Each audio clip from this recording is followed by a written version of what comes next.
वैसे बिलावल भुट्टो को आप सुन रहे थे, अब कई लोग उन पर ये कमेंट लिख रहे हैं कि वो किसी रैली में बोल रहे थे कि मुशायरे में बैठ के कुछ बोल रहे थे, अलग ही दुनिया में रहते हैं।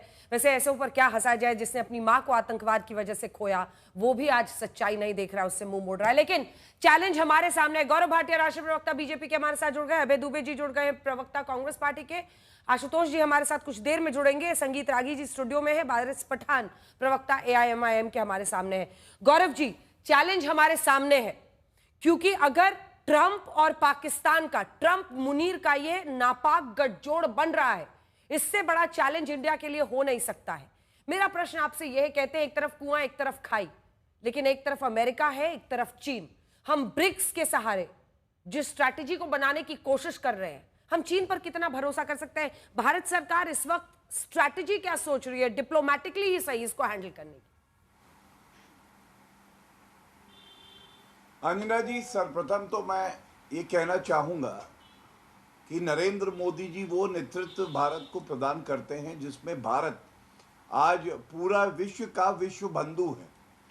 और आपने कहा एक तरफ कुआं एक तरफ खाई, लेकिन हमें नहीं भूलना चाहिए जब आत्मनिर्भर भारत की बात हुई और उसके बाद कैसे भारत आत्मनिर्भर बना, ये अपने आप में दिखाता है कि भारत चाहता है कि सभी देशों से मित्रता हो, जो आतंकिस्तान है वो नेस्त नाबूद हो। लेकिन अगर कोई दबाव की राजनीति करेगा, चाहे वो अमेरिका ट्रंप क्यों ना हो, कोई और देश क्यों ना हो, तो भारत आत्मनिर्भर है कि हम वही कदम उठाएंगे जो देश हित में होंगे। और ये कहना गलत नहीं होगा सबसे पहले, क्योंकि आपने कूटनीति की बात करी। नरेंद्र मोदी जी का जो पहला सिद्धांत है वो है हर फैसला राष्ट्रहित में, राष्ट्रहित सर्वोपरि। दूसरी बात देखिए, हमें नहीं भूलना चाहिए कि भारत एक संत देश है और दूसरी तरफ एक आतंकी देश पाकिस्तान।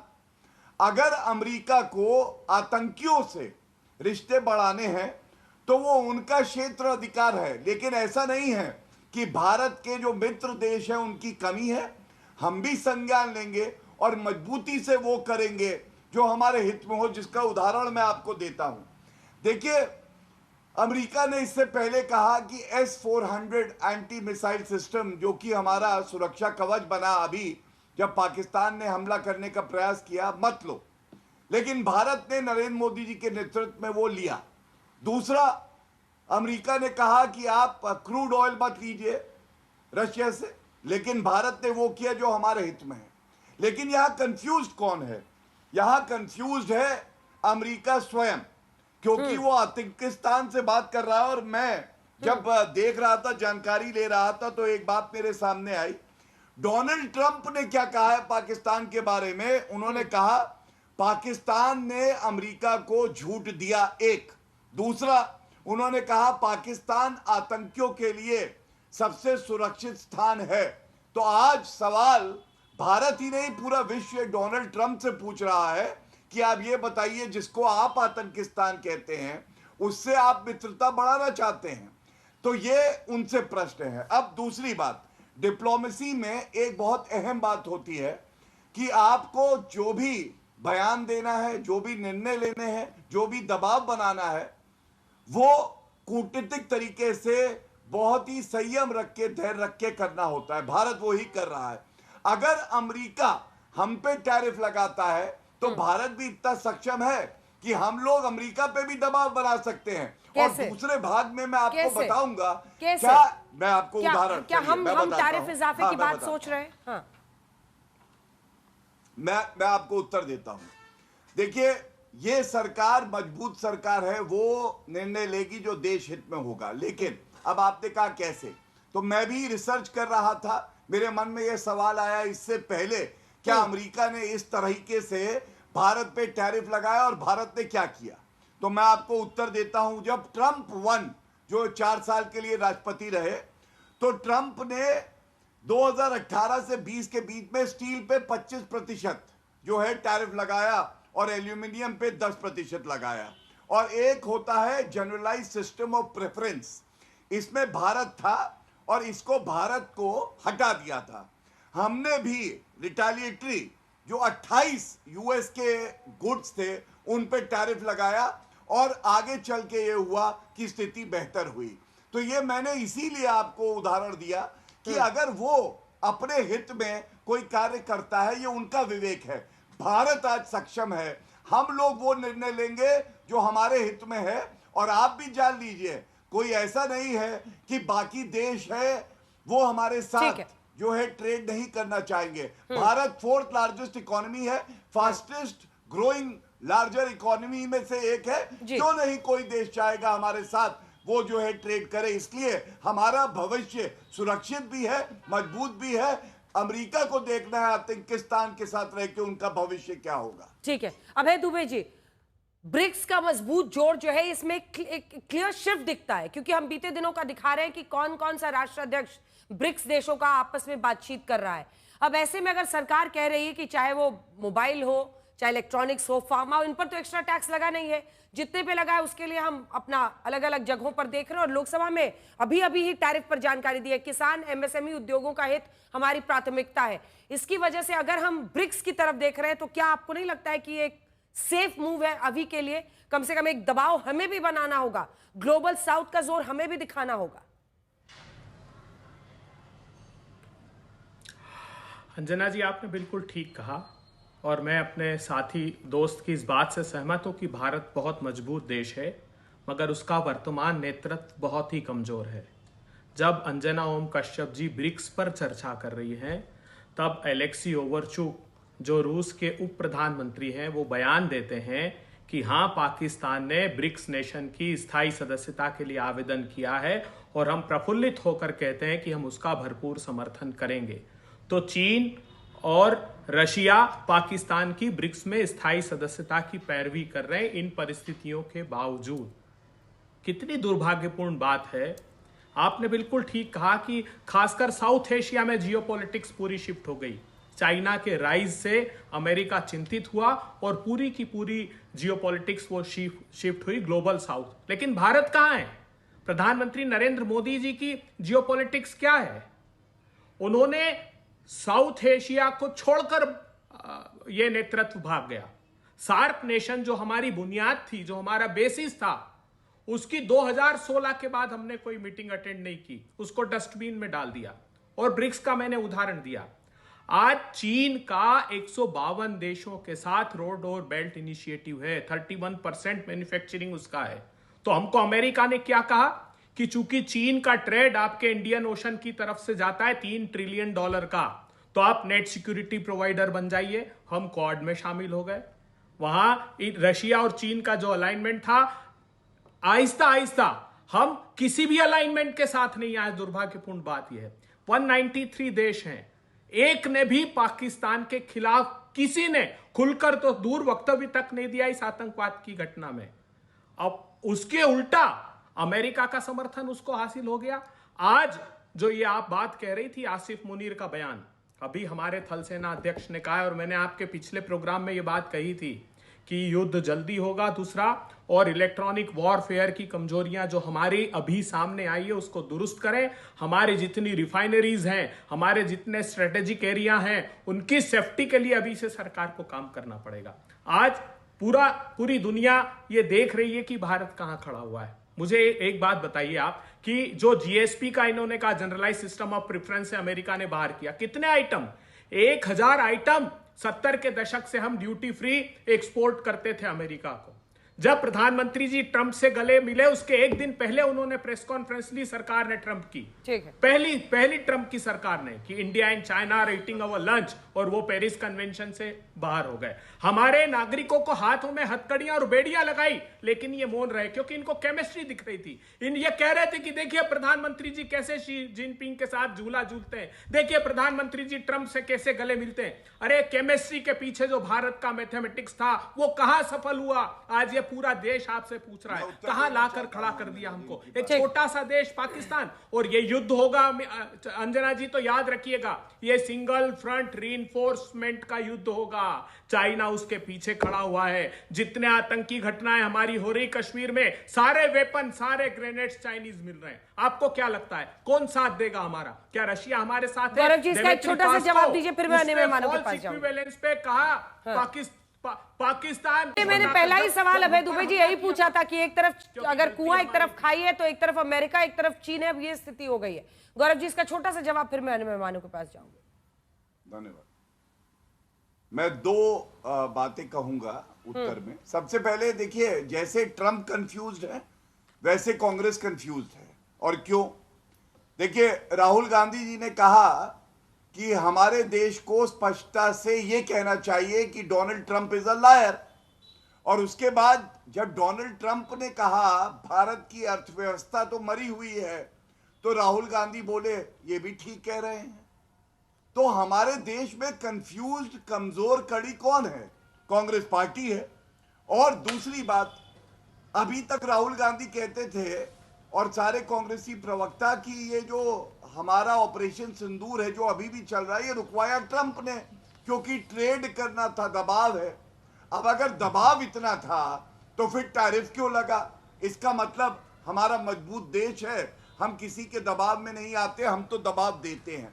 अब आतंकवाद पे इनकी पॉलिसी क्या है ये कह के मैं अंत करूंगा। शर्मल शेख का जो जॉइंट डिक्लेरेशन है वो मेरे हाथ में है और इसमें 3 बड़ी बातें हैं, पूरे देश के नागरिक अभी सुन रहे हैं। पहला, मनमोहन सिंह जी ने कहा, दोनों नेताओं ने इस बात पर सहमति व्यक्त की कि आतंकवाद दोनों देशों के लिए मुख्य खतरा है। मतलब आतंकिस्तान के साथ हाथ मिला के कहा कि खतरा है उनके लिए भी। ये एक विफलता थी। दूसरा, डोजियर दे रहे थे, ये खुद आया इस शर्मल शेख में जो स्टेटमेंट था जॉइंट। और तीसरी बात, आतंकवाद पर कार्रवाई को कॉम्पोजिट डायलॉग प्रक्रिया से नहीं जोड़ा जाना चाहिए। हम लोग कहते हैं आतंकवाद और बातचीत एक साथ नहीं हो सकती। ये कहते थे आतंकवाद तो देख लेंगे लेकिन बातचीत होनी चाहिए शर्मल शेख में। तो मैंने बिल्कुल स्पष्टता से बताया, आज मोदी जी के नेतृत्व में हमारे में क्लैरिटी है। कांग्रेस के जो सरकार थी उसमें कंफ्यूजन। अबे दुबे जी, सिर्फ 2 लाइन का जवाब देना होगा, बाकी 3 लोग इंतजार नहीं कर सकते आधे घंटे। छोटा 2 लाइन, सिर्फ 2 लाइन।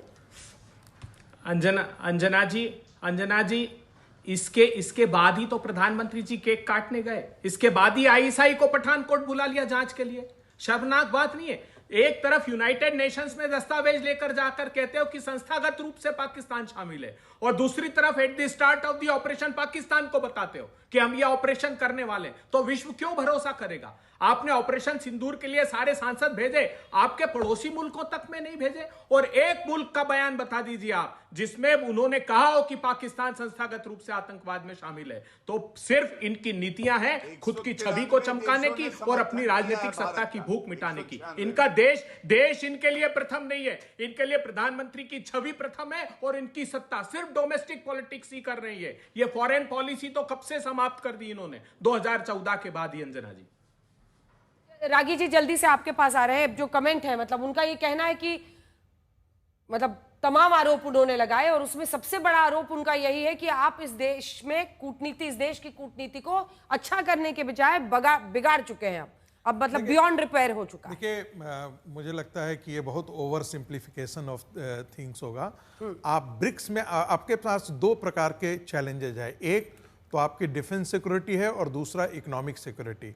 इकोनॉमिक सिक्योरिटी के लिए जो है वो आप ब्रिक्स का आप सहारा ले रहे हैं, क्योंकि वैसे भी जब अभी जब ये कांग्रेस के प्रवक्ता बोल रहे थे तो एजुकेशन, सर्विस सेक्टर, रॉयल्टी और बाकी सारी चीज़ों के यदि आप लेंगे अजय दी, तो आपको ध्यान होगा कि अमेरिका के साथ आपका ट्रेड डेफिसिट चल रहा था कांग्रेस के जमाने में। बस इंक्लूडिंग मैं आपको फिर बता रहा हूं, सर्विसेज, एजुकेशन, रॉयल्टी, इन सारी चीज़ों को आप ध्यान में फैक्टर इन कीजिएगा, तब एक्सपोर्ट इंपोर्ट को सिर्फ ध्यान में रखिएगा, तब ऐसा नहीं होगा। लेकिन यदि बाकी सारी चीजें फैक्टर इन करेंगे तो ट्रेड डेफिसिट चल रहा था उस समय भी। दूसरी बात है, इसका हम कहां से सिक्योर कर रहे हैं? ग्लोबल साउथ जो कि 40% जो है वर्ल्ड जीडीपी को कंट्रीब्यूट करता है, वहां से हम इसको साध सकते हैं। दूसरी बड़ी बात है कि क्या एशिया पैसिफिक रीजन में जो चाइना नंबर 1 दुश्मन है, मैं बार बार कहता हूं, जो बाइडेन ने रसिया के साथ ठान करके चाइना और रसिया को एक साथ खड़ा कर दिया। ट्रंप वही गलती कर रहे हैं। ट्रंप जो है आज के दिन में चीन, भारत और रसिया तीनों को एक साथ खड़ा करने की कोशिश कर रहे हैं। नहीं तो ऐसी स्थिति में ये स्थिति नहीं आती। पाकिस्तान उनको कम से कम एशिया पैसिफिक रीजन में, क्या कह रहे हैं? मैं कह रहा हूं कि एशिया पैसिफिक रीजन में इंडिया से बेहतर उनको कोई रणनीतिक साझेदार नहीं हो सकता है। और इस पर भारत और अमेरिका को दोनों काम करने की और साथ आने की मजबूरी है। और जहां तक टैरिफ वार की बात है, जहां अर्थ की है, तो एक चीज तो ध्यान रखिए, जब आप हिमालय पर आप अकेले खड़े हो जाएंगे ना तो आपके 4 दुश्मन हो।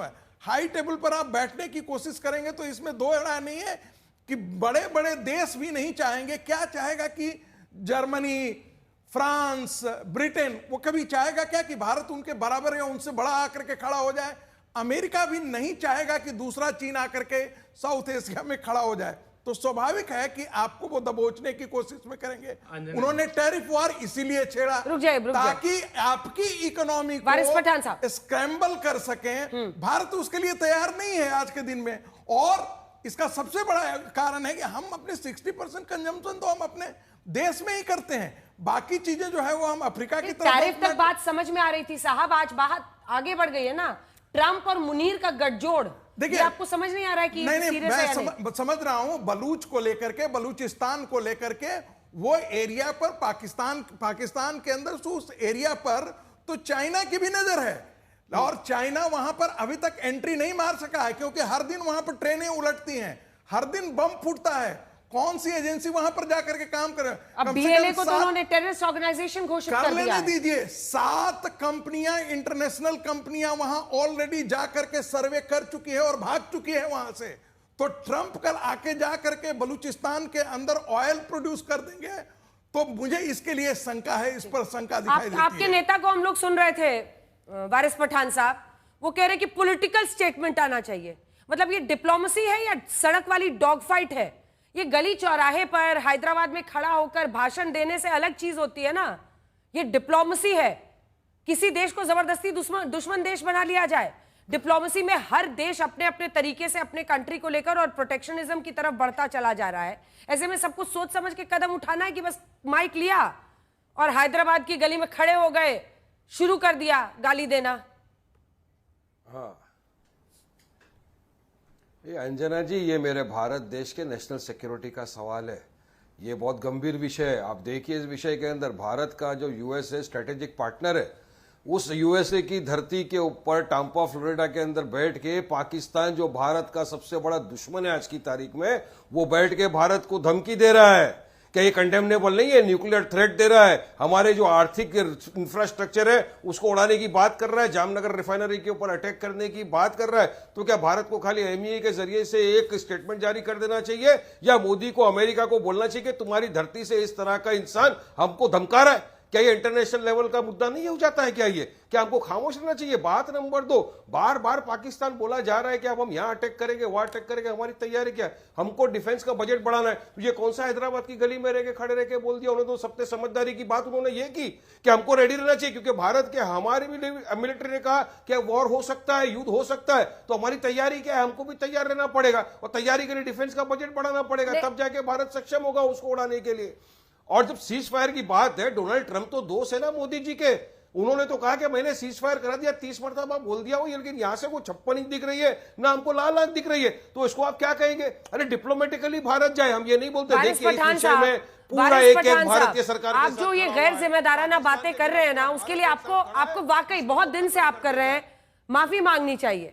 क्योंकि या तो ट्रेड डील की धमकी की वजह से डर के अमेरिका से ये सीज फायर कर लिया,